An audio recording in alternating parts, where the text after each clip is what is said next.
کہا جاتا ہے کہ پاکستان میں ایک قتل کے مقدمے میں انصاف مکمل ملنے میں تقریباً 10 سے 14 سال کے درمیان لگتے ہیں، لیکن آج ایک اہم ڈیولپمنٹ ہوئی ہے نور مقدم کیس میں تقریباً 6 سال بعد۔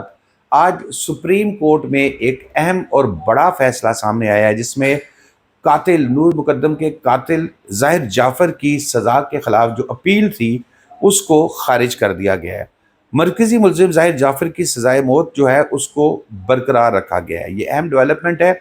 لوگوں کے مختلف تجزیے آ رہے تھے، کہہ رہے تھے جی طاقتور ہے، بچ جائے گا، لیکن ابھی آپ کو میں یہ بھی شیئر کروں گا کہ سپریم کورٹ کے اس فیصلے کے بعد اب یہ بال کس کی کورٹ میں ہے، اس کو جو ظاہر جعفر کو ہینگ کرنے میں، سزائے موت کا جو عمل درآمد کرانے میں کتنا وقت جو ہے وہ لگ سکتا ہے۔ مرکزی ملزم ظاہر جعفر جو ہے، اس کے وکیل خواجہ حارث سے، خواجہ حارث صاحب ماشاءاللہ بڑے زبردست، بڑے نامور وکیل ہیں فوجداری مقدمات کے، اور اس میں انہوں نے جب اپنے دلائل دیے، انہوں نے کہا کہ سب سے پہلے تو تسلیم کرتا ہوں کہ مقتولہ نور مقدم کے ساتھ ظلم ہوا، یعنی کہ مجرم کا وکیل بھی یہ بات تسلیم کر رہا ہے۔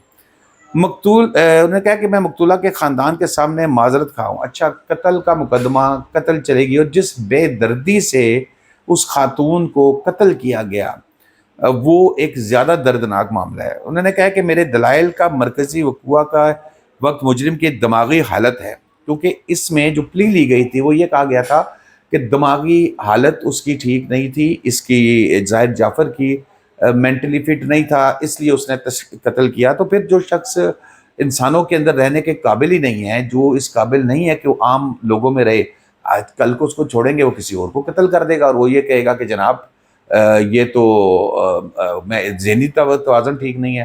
اگر اس کی سزائے موت کو عمر قید میں کنورٹ کر دیا جاتا تو پھر بھی باقی کے ساتھ قیدی محفوظ نہیں تھے۔ تو عدالت کی جانب سے بڑا خوش آئند فیصلہ ہے۔ اب یہاں پر میں نے آپ کو جیسے بتایا کہ خواجہ حارث صاحب ماشاءاللہ بڑے نامور وکیل ہیں، انہوں نے کہا کہ یہ میں نہیں کہوں گا کہ موکل نے قتل نہیں کیا، اور وقوع اور ٹرائل کے وقت میرے موکل کی دماغی حالت ٹھیک نہیں تھی۔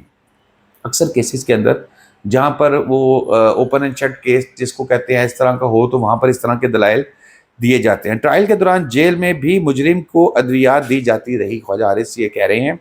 اور پھر ظاہر جعفر اس کے انہوں نے کہا کہ جی ہائی پولر ڈس آرڈر، شیزوفرینیا اور ڈپریشن کی ادویات لیتا ہے، اور یہ وہ بیماریاں ہیں جس سے مریض جو ہے وہ جو مختلف اس کی سوچ مزاج تبدیل ہوتے رہتے ہیں۔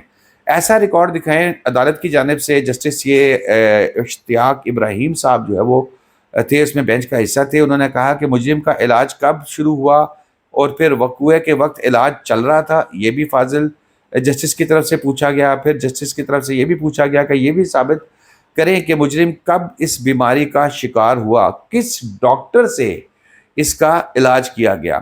جسٹس صلاح الدین صاحب نے یہ ریمارکس دیے تھے۔ پھر اس میں کہا گیا کہ جی مجرم کی اسکول یا کالج یونیورسٹی کی پوری میڈیکل ہسٹری ہوگی۔ پھر ظاہر ہے جو ایک بندہ ذہنی مریض ہے تو پھر عدالت نے تو پیچھا کرنا ہے، کوئی عام چوری کا یا اس طرح کا کیس تو نہیں ہے، وہ تو قتل کا کیس ہے، اور قتل بھی وہ جو بڑے دردناک اور ظالمانہ طریقے سے کیا گیا ہے۔ اچھا جی، مجرم کو یونیورسٹی یا اسکول کی پوری میڈیکل ہسٹری دکھائیں۔